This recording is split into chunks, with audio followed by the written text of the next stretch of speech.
Okay, great. So we're live. Well, we have Jayne Henderson here. Thank you very much for joining us. Thank you for having me. Oh, no, our pleasure. Maybe I could just launch straight in and just ask you how you got started building guitars. Yeah. Well, I guess most people know my last name's Henderson, and if you like old guitars or Martins, you might know my dad, Wayne Henderson. He's sort of a big deal in the building world. Um, and I had no interest in making guitars at all. And what happened was I went to environmental law school, and it was a private school, which it cost a lot. And so I was like, "Hey, Daddy, can I have a guitar to pay off my school loans?" And he said, "Sure, but you have to go make it yourself. Like you're gonna have to come in the shop every day and do it." And I thought, like, ugh, that's gonna be awful. I don't want to do that, but I'll do it because I want the money. Um, Hmm. so I did, and it was the best time. It was so much fun, and it was so rewarding to have evidence of what I've done that day. Like I worked super hard on this. Here is what it is. Versus I write a grant all day. Maybe I'll get confirmation that it arrived. Maybe I'll get money. Probably won't. So that's it was just so rewarding. And then to spend time with my dad, that was just like this extra super important thing to me because again, he's well known. Everybody wants to come see him. And I never got to spend much time with him growing up. It was just I would go up there and be so excited about it, and then he would have 15 people to deal with, and then maybe if there was time, hang out with me. But I'd usually be asleep by then, so we just never see each other. And now, I mean, we get to talk. We have something in common, which we didn't, and now we get to work together, and I get to learn from him, and it's not so much as just being an apprentice and a master at something. It's just a dad and a daughter. Great. And I guess as the daughter of a famous luthier, how has that helped or hindered you in your It career? actually That's a good question, and there are pluses and negatives. Obviously, I already have a big leg up having the right last name, but I don't, and I have striven to not do the exact same thing as my dad. I don't want to make exact replicas of old Martins. I'm going to take the technology and the techniques that they had. Yeah, I'm going to do that and pass that what my dad taught me on that way. But again, I went to environmental law school, so I use sustainable wood. I'm going to do things a little differently. And so um, I didn't, when I first started, there were a lot of people saying, "Oh, you know, can you make me a D18? Oh, Wayne's not going to do it. So can you do this and, make me a whatever?" And I'm like, "No, my hand's this big. I'm not making a dreadnought if I can help it. I don't like them. I don't like the way I mean, they sound good, fine, but I just don't love them. I don't love making them the way I like a Singlo, and, and just the beauty of, it sounds weird, I guess, like with the curves of Mhm. of an OM, something smaller. It just feels maybe more ladylike, so maybe that's why I gravitate towards it. Right. I'm a lady, so but I like the way they are, so I do that. That's my thing. And Mhm. so that was the biggest negative, is just that people say, "Oh, I can't get one of Wayne's, so I'm just, you're my consolation. I guess I'll deal with it and have one of yours." Versus somebody who really truly wants the thing that I make because I made it. That Got it. that's Right. And I guess two things from that. Maybe sort of the first thing is you mentioned sustainable woods, um, predominantly native species, I suppose. Like, Yep. what are some of your favorites? My absolute favorite is walnut, and actually, I have one right here. Oh, surprise. I was working on it yesterday, and I have one. It has tape on it though, so you can't see the grain as well. But I mean, Ah, it's right. really pretty. Uh-huh. But Uh-huh. and I use red spruce because Mhm. it's from our backyard. But Right. also, so it's not all native stuff. Red spruce is harder to come by these Mhm. days. So I've been using Lutz and the Carpathian. It's Right. so similar in tonal quality, and it's just so beautiful too, because it was grown, Eastern Europe, where it's so Mhm. cold still. Theoretically, not for much longer. Who knows?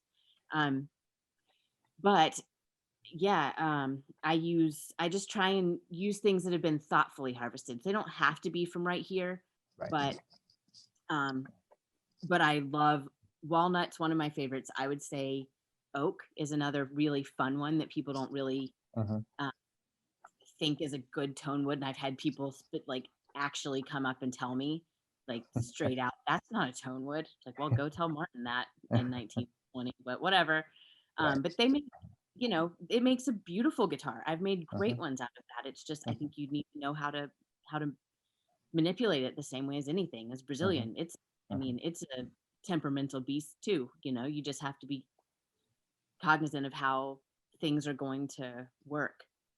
And as you go along, listen, and then, it's fine. And I feel like there's so many options that opens up the door to try anything. And one of my friends, actually, you should interview her, Rachel Rosenkrantz, she made a banjo with a SCOBY that she made a um, kombucha SCOBY. Right. So, I mean, and it made noise. It's so cool. Like this, she's been like doing stuff with mushrooms. Like what? But Oh no, will it so grow another one? yeah. If you spin So it, will it grow another banjo? yeah, I mean, I don't know. That it's just so I think if you open your mind to it, and if Mm, and that's something that I've been working on with the I don't want to say the old guys, but with the pre-war Martin crowd. mhm. Um, they tend to say Brazilian is the only way or mahogany is the only way, and it's not. I mean, they're both great, and I'm not going to lie and say they don't make amazing guitars. I mean, there's nothing that actually does compare to Brazilian, but there are things that can give her a run for her money. Right. So I'm gonna work on that because there's walnut outside my door. There's an oak tree Uh-huh. literally 4 feet from Uh-huh. my house. I'm not thrilled about that. Would love to cut it down and make guitars, but Right. so as Right. long as it's thoughtfully harvested, Mhm. yeah. Right. I guess the surprising thing for me, I guess, is really how good some of the unfated woods are. Like Hmm. cherry for necks. Like cherry, great wood, Hmm. fantastic. Great to work with too, Yeah. right? Um, they sound really, really good. But are there woods that you would not use? I mean, just from like a structural point of view, as opposed to a ethical. Uh, I'd have to think hard about it. I think I'm sure there are. And I was messing with some Polonia recently. Ah, right.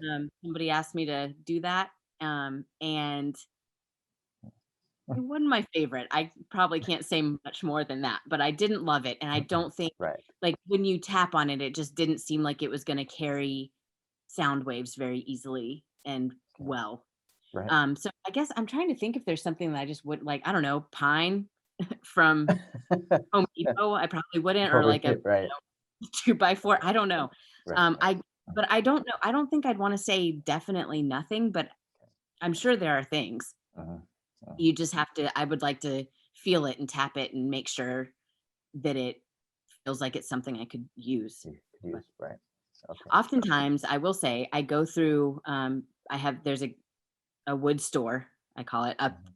by my house, and I like to go and just dig through their extras bin. They just have stuff that's been Mhm. cut off, and I Mhm. dig through that, and I found all kinds of random stuff. Wingy, I Right. have used it now, and Uh-huh. what's that orange stuff? Not sapele. Um, no, I don't remember the name of it, but actually, maybe it was sapele. Anyway, it was a super orange, like legit Right. orange wood, Uh-huh. and but I just like pulled it out. And that sounds like fun. Uh-huh. Huh, sounds pretty good. I'll give it a go. And Right. ukuleles, you Uh-huh. can do that because they're small Yeah. enough. You're not gonna be Yeah. out a huge piece and a huge amount of work. You Uh-huh. can make a little one, see how it goes, and then Uh-huh. Have you found that ukuleles are more tolerant of all kinds of weird and wonderful woods, especially for the soundboard? I do think so. And maybe it's just because I haven't been adventurous enough because exactly what I was just saying, that it's so much more of a commitment, it feels like, Mhm. to build a guitar, but I don't see why I couldn't. Mhm. somebody I just recently had some, but yes, 100%. I agree that I feel like they're more tolerant. I've made them out of so many things in those soundboards, and I would never have considered doing that with a guitar. But I did have a guy just recently ask me for an entirely walnut guitar, top, back, sides, bridge, fingerboard. Okay, I'm like, right. all right, I could probably do that. And I was just thinking about it, and I asked my dad, Mhm. like, and I make a whole walnut guitar. What do you think? He goes, well, I mean, it's really similar to mahogany, and they make, single O, double O 17s. Mhm. We're all mahogany topped. Mhm. And then I've made Koa topped things. Mhm. I think you just have to be open-minded Mhm. and Mhm. and then give it a shot. What's the worst thing? It sounds bad. Oh, well, another one, don't sell it. Right. But, Yeah. you know, Yeah. I mean, just keep listening. I remember Dana made a few from all walnut, and I have to say personally, to me, walnut is one of the most unpromising like tap tones around. Mhm. It's like a wet cardboard-ish kind of sound. In fact, Really? Walnuts? yeah, walnut. I mean, but okay. Having said Oh, that, there are different varieties of walnut, right? So like, true, yeah. for me, like Claro is like the most unpromising. It Yes. really is like wet cotton to me. And That's then, and then like European walnut and black walnut are pretty good. And then yeah. Bastogne is like fabulous. Like I'm like Bastogne is like as good as like a rosewood when I tap on it, right? But Yeah, I honestly, I mean, I love black walnut's my favorite. I agree with you. mm, I think Claro is a little bit less, but I've made really great guitars with Claro too. And I think again, I think so much of it is just how you manipulate it. But it is so interesting that you think when you hear it, and everybody hears something different too, I feel like. yeah, 'Cause yeah, people say, for "Oh, I sure. want a guitar that sounds like X, Y, or Z." I'm like, I Right. mean, I can do that to my ear, but Hmm. how can Does I it? be sure that you're hearing the same thing? We don't have the same ear. Abs- I don't know. yeah, absolutely. I guess yeah, because there's so many tone woods out there. Mhm, And some of them sound surprisingly promising, but when you kind of build a bit, it kind of mhm. falls a bit flat. You're like, oh, it wasn't as good as I thought it would be. And Yeah. then some are like highly unpromising that actually turn out to be quite good. And so then, the question is, do you even want to rely on tap tone, right? Or is it just, you know, Well, I haven't found that. I feel like most of the time I'm trying to think of an instance. I think I've had one instance where I've thought that the oak would sound really good and it mhm, just wasn't quite what I wanted. That was one time, and mhm, I've never had that happen with walnut. But mhm, again, I don't know, but maybe I'm just listening for something different. Maybe I'm not sure. I don't know why that would be. But again, we must be hearing different things. mhm, absolutely. And I guess that kind of brings me to the second point of topwoods, Hmm. because it's pretty um conventional, I suppose, topwoods, because you Hmm. either get spruce and all the varieties of spruce, sure, right? Yep. Then you got cedar, and then you've got redwood, and then Yep. like out there is like Porterford cedar for like No. a little bit out there, and then that's about it. But Yeah. I mean, there are a whole host of woods that can make really nice tops, I guess. Mhm. Like, I guess I haven't tried it. yeah, And maybe it's one of those things where I think it's like if it ain't broke, don't fix it. Where I'm like, well, we've got this red spruce and it sounds great. I guess I'm just gonna go ahead and put that. And everybody wants that too. Everyone's like, right, oh, and I want a red spruce top. Like, yeah. well, let's try a different spruce top. But that's it. Yeah. Mm. Other than the rando, every now and again, somebody saying, you know, can you make me a full body something? It's Right. not often. It's Uh, usually I want this uh-huh, type of, you know, uh-huh. soundboard that Right, will produce this type of tone.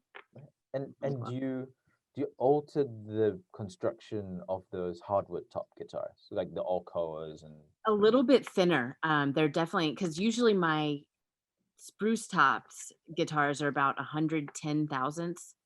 I don't know mhm, how many millimeters that is. mhm, Anyway, and that I tap on it and I do it a little thinner, maybe closer to 95 or 90, something like that, just so that hopefully because they're so much stiffer, hopefully they will do the job of vibrating where they're supposed to, how they're supposed to.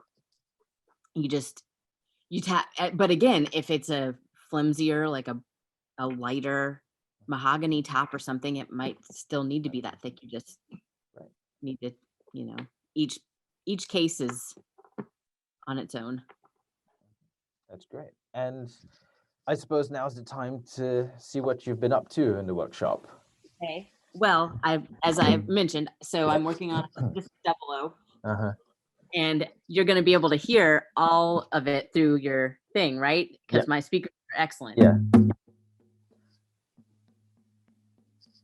So there's a guitar. Oh, yeah. It's a little bright, but I like it. I don't know. Then I have this ukulele right here. Nice color. Thank you. I've been messing with it. I've been doing copper, so I did a copper purfling because I was excited to see if I could. Right. And this came from my friend Edmund, and he's on Maui. He just cut stuff down.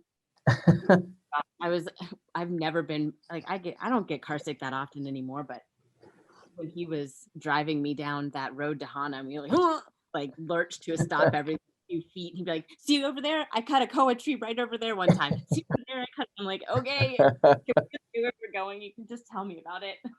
Like a hole in the. It's like, sure, that's woods. There's some more woods.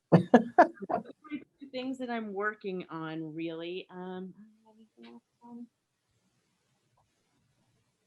Not really. Got some bird's eye maple. See the grain in that? Yeah. And I have a top. That's boring too. But yep, you're not gonna be able to hear that. No. I don't know. Let's see. That's about all I've got really going on. Right. But I'm sure we'll get a chance to see some completed guitars soon. Yeah, so I have one that's done or not total. I'm going to string it up in a couple days. I'm going to go up to my dad's. It's been drying. I'm going to run up there, but I don't have I don't have anything finished here except for my tenor. Were you to want to see it, it's my number 14 though. My inlay skills have drastically improved. But I still like the sound of this one. It's and it's maple. Oh, that's nice. It's crazy blistered, nice. Like a blistered maple. And so my tuner's upstairs. I've been playing with my. And is that a Korean or a ivory bridge? What am I allowed to say? It's okay. You're in your workshop. It's okay. It's legal. So it's a weird story. So okay, fine. Yes, this is an ivory bridge. What happened was one of my dad's friends, Dovey, she had to be totally honest, it was a heinous statue. It was this ugly, like man with a ugly hat that was it was a carving out of a tusk. Her family, it was given to her family when I think she was very young, and she's in her 60s now. She was maybe so it was like 50 years ago that her family hosted an exchange student from Peru, and his dad, as a thank you, his dad sent her this ugly statue, and she asked my dad, she's like, "Can you please make something out of this, like do something with it, because it's scaring my grandkid, and I like have it up in the closet. My grandkid's terrified of it, so like I can't so that it doesn't even sit out or anything. But it was, it was imported before the embargo. It was, so it's legal. We didn't kill elephants for that.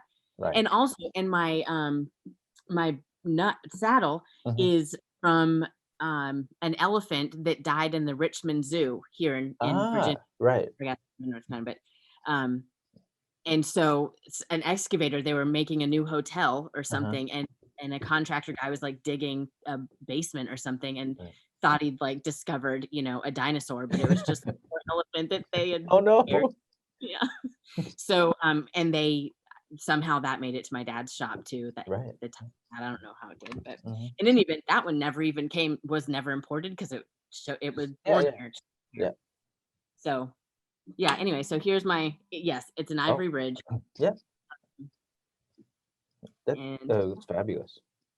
yeah,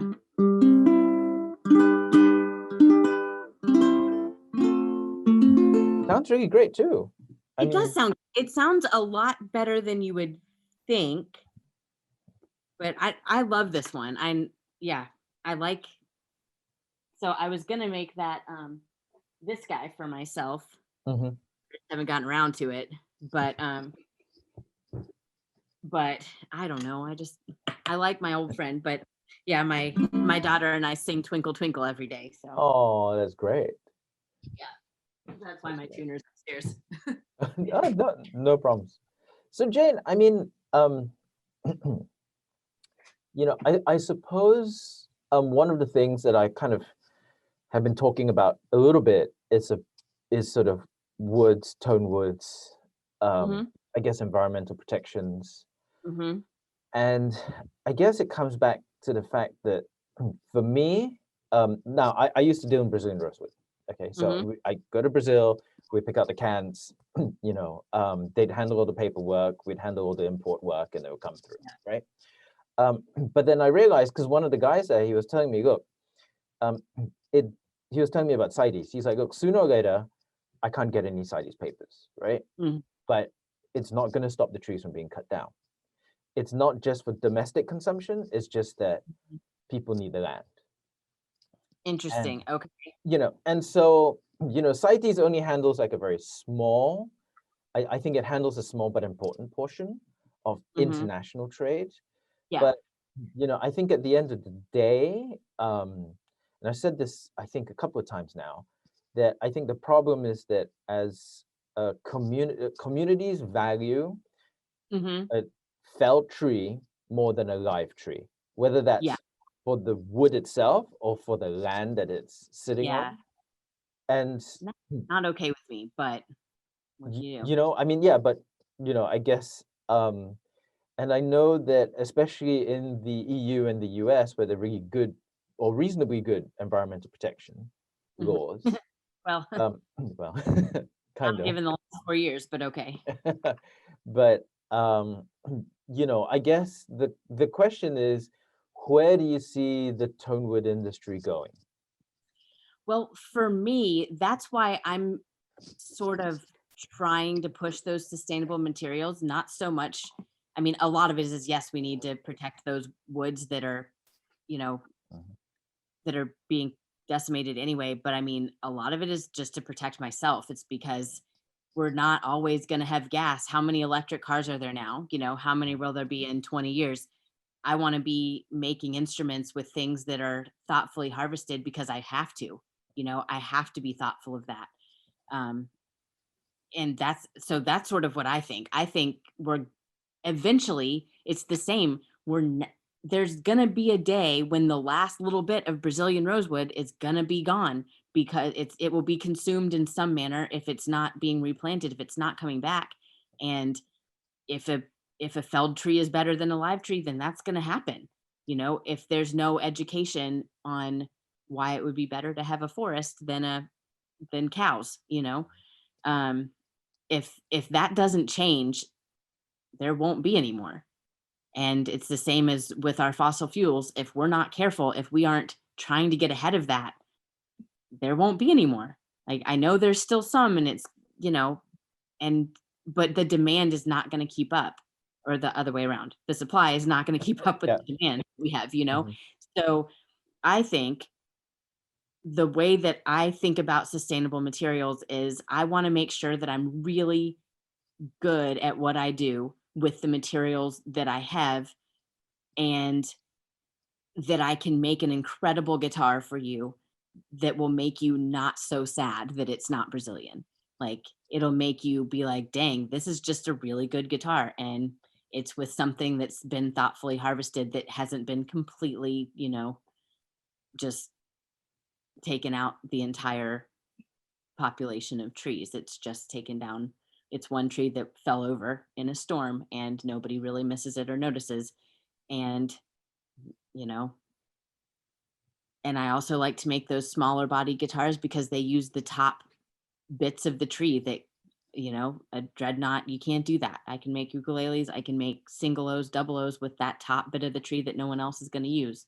Or something that has a big crack, I can move it down and it's miss that crack. So that's why honestly is why I really try to push those sustainable materials. And that's what I'm doing, you know, just sort of trying to be a little bit ahead. I mean, we're a billion steps too far behind, so it doesn't really matter. But, you know, in my industry, I don't want to be that person who's still scrambling for that Brazilian, who's still like trying so hard to get, when I don't have to have it, when I can prove to you right now that this walnut guitar is going to sound really good. It'll sound as good as a mahogany guitar because my dad has taught me, and I have figured out too, like along the way, how to make a guitar that's going to blow your socks off. And it doesn't have to be with those woods. So Great. that's where I think, Well, that it's great. gonna go that way. Well, that's a fabulous sentiment, and I think that's fitting closure, perhaps. So thank you very much for joining us. Yeah, thank you for having me. Sorry you had to get up so early, but don't tell me what No. happens on Tuesday, please. Okay, sure, no problems. Look forward to it, to see Great. myself. Fantastic. Well, thank you very much, and we'll catch up soon. Okay, sounds Okay. good. Thank Okay, you. thank you.